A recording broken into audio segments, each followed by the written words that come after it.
జిల్లా నుంచి కూడా ఒక మంత్రి వెళ్తాడు లోపలికి, వాళ్ళ తనయుడు వెళ్తాడు.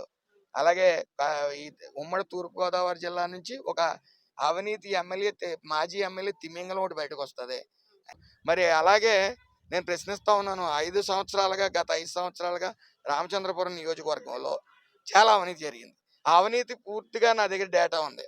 నేను 2 రోజుల్లో ప్రెస్ని ఫేస్ చేయడానికి సిద్ధంగా ఉన్నాను అవినీతి ఆరోపణలతో.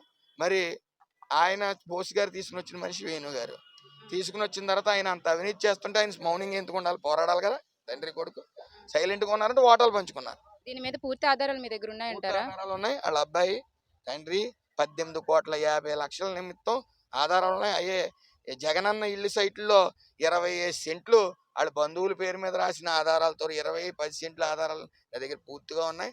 నేను ఏం మాట్లాడినా రికార్డెడ్ గానే మాట్లాడతాను. మాజీ మంత్రి తన తనయుడు త్వరలో అరెస్ట్ అని చెప్పి ప్రకటించారు. వాళ్ళెవరో తెలుసుకోవచ్చా?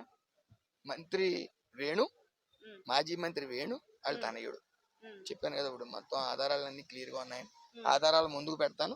ఆధారాలు 1 by 1 అన్ని చూపిస్తాం.